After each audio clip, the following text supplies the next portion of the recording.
معكم الناقد الرياضي والمعلق الرياضي وائل عبد الكريم، وائل منورني على أثير إذاعة الشرق الأوسط. تحياتي ليك يا استاذ اسامه، وتحياتي لكل مستمع اذاعه الشرق الاوسط في كل مكان. سعيد ان انا مع حضرتك النهارده، واتمنى ان احنا نقدم المتعه والاثاره لكل المستمعين ان شاء الله.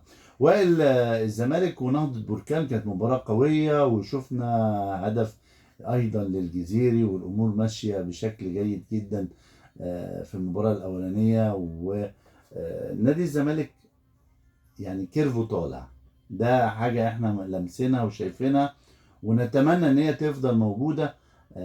ممكن يبقى الموسم ده صعب النادي الزمالك الفوز يعني او تتويجه بطلا للدوري، ولكن الموسم الجاي والامور هتبقى ليها شكل احسن واجمل بالنسبه لنادي الزمالك، وخصوصا تثبيت بعض اللاعبين والتركيز في بعض الخطوط ومستر جوميز، والامور ماشيه بشكل فيه اكتر استقرارا. شايف الامور ماشيه ازاي من وجهه نظرك؟ اولا احنا بنبارك لنادي الزمالك ولجماهير نادي الزمالك بالفوز بالكونفدراليه. يمكن القاسم المشترك في اخر 3 بطولات افريقيه لنادي الزمالك كانت على انديه مغربيه. فازوا على الرجاء 2001 بهدف تامر عبد الحميد في دوري الابطال. فازوا ايضا على نهضة بركان باول بطوله كونفدراليه لنادي الزمالك، ثم بيكرروا للمره الثانيه على التوالي على نهضة بركان بالفوز بمجموع المباراتين بعد ما خسروا 2-1 في الدار البيضاء، ثم عودوا للانتصار بهدف اللاعب احمد حمدي متوسط الميدان، وقدروا ان هم يحصلوا على الكاس. المجلس اداره جديد زي ما حضرتك عارف، كابتن حسين لبيب ومجلس اداره، وفي تناغم في صفقات بعد ايقاف القيد، ده كله ده استقرار، صفقات قويه ومهمه في ظهير جماهيري كبير لنادي الزمالك. شفنا يمكن ليله ولا الف ليله وفرحه الزمالك، مصر كلها فرحانه، حتى الاهلاويه، حتى المشجعين المحله وغزل المحله، روح جميله جدا بصراحه. كل الانديه وكل يمكن ما فيش كرة في مصر الا اذا كان الاهلي والزمالك في الميعاد، واذا كانوا هم في الفورمه هتكون الكرة المصريه فيها تنافس وفيها قوه. الكرة في مصر ما هي الا اهلي وزمالك. طبعا نادي الزمالك كان عنده مشكله السنوات الماضيه بشكل غير طبيعي. خط النص ابتدى يبقى فيه استقرار كبير جدا في خط نص نادي الزمالك، ده بيديله اريحيه وبيديله ان هو يقدر يبقى عنده بداية لانطلاقة جديدة في صفوف نادي الزمالك. شايف النواحي الفنية والجهاز الفني في تناغم ما بينه وما بين اللعيبة، وعارف هو عايز ايه كويس من اللعيبة، وعارف هو عايز ايه كويس من الفرقة، عشان تقدر تحقق مكسب او تحقق بطولة لازم يكون في تخصص في الامر. الجهاز فني جهاز فني، المسؤول عن انتقاء اللاعبين يكون مسؤول، يكون في لجنه للتعاقدات، المجلس الاداره يكون بعيد عن النواحي الفنيه للجنه الكوره. الامور كل ما كانت مخصصه ومهيئه لكده هتشوف. شايفين الزمالك في جاب اللعيبه اللي هو محتاجها فعلا. محمد شحاته ده يمكن من اللعيبه المهمه جدا في نص الملعب.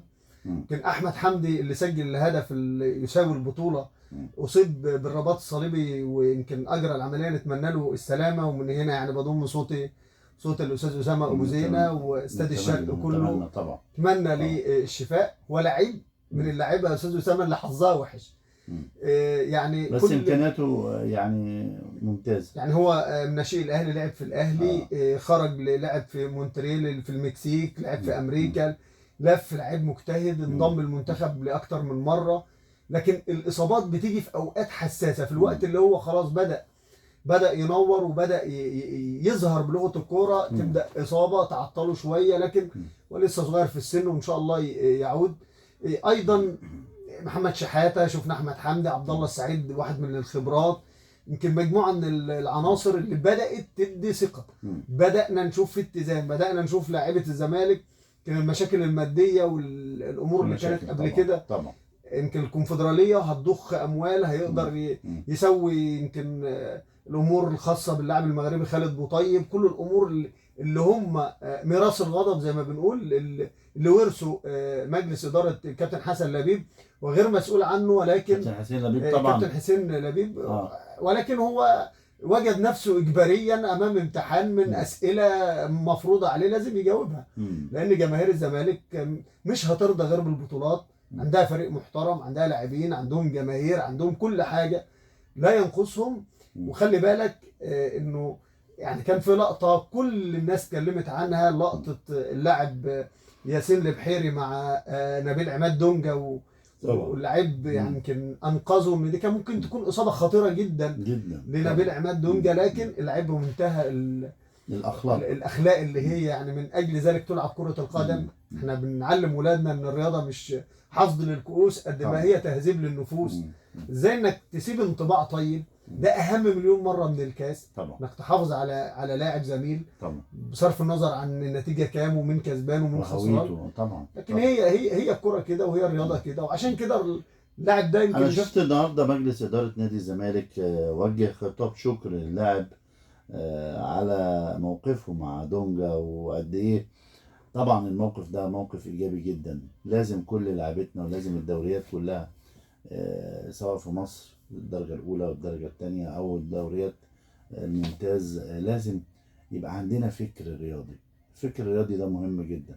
كسبان خسران بطوله ما فيش مشكله فيها، الامور يعني النهارده خسران بكره كسبان، ده كده بالبلدي. ولكن روح الرياضيه والاخلاقيات الرياضيه هي دي فعلا زي ما حضرتك تفضلت وقلت هي الاساس.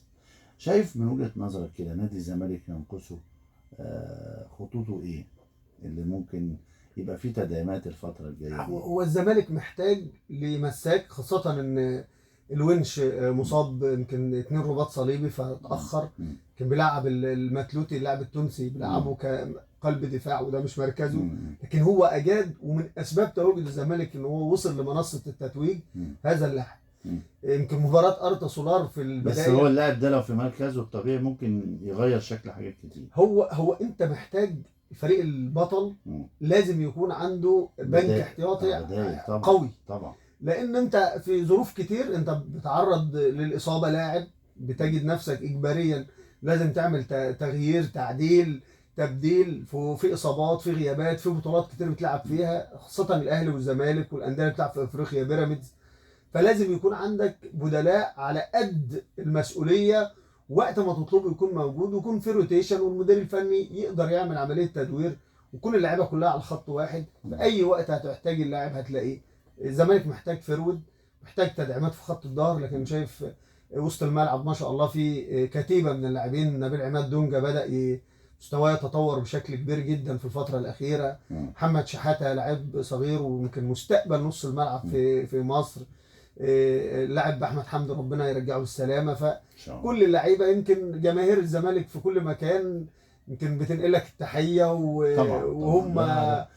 سعداء. احنا كلنا دايما بنبقى فرحانين وسط فرقنا المصريه وهي بتلعب سواء في الكونفدراليه او في دوري ابطال افريقيا او في اي بطوله من بطولات عربيه، اي حاجه احنا ورا الفرقه. ما عندناش يعني بصراحه ابيض او احمر او اي لون من الالوان. بيراميدز لو هو واقف هتلاقينا كلنا وراه وكلنا بنشجع فرقه موجوده في مصر كل ما صنع في مصر فهو احنا كلنا احنا بنشجعه بعيدا عن الانتماءات وعن ولكن الزمالك قبل يناير غير بعد يناير. يناير اللي فات ده قدر ان هو يقتنص صفقات انا شايف ان هي شكلها جيد جدا، ولكن لسه نادي الزمالك محتاج علشان يبقى فيه زي ما اتكلمنا واتفضلنا حتى قبل ما نخش